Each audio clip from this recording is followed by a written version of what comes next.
It's an exciting time for Volvo Car Ghent. 2020 is the year of electrification. In March we already opened the brand new battery factory where we are building the batteries for the XC40. Today we are proud to announce that the first customer car of the first full electric Volvo has been produced. And this means that's the next step of electrification for Volvo, but it's a huge milestone for Volvo Car Ghent. Actually, the future for Ghent looks really bright. The customer demand of the XC40 Recharge is very strong and the order intake is rising. And I'm confident that Ghent is a strong pillar in the exciting electrification journey of Volvo Cars. Pioneering the industrialization of the first full electric car for Volvo is a great honor.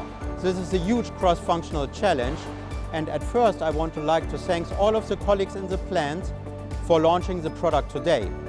But I also would like to thank R&D for the support, up to the project team and the supporting department, who work jointly with the plant as one team with dedication to master all of the challenges, and that we finally could launch successfully the XC40 Recharge. Great teamwork, and it proves again that even with the newest technology, people make the difference.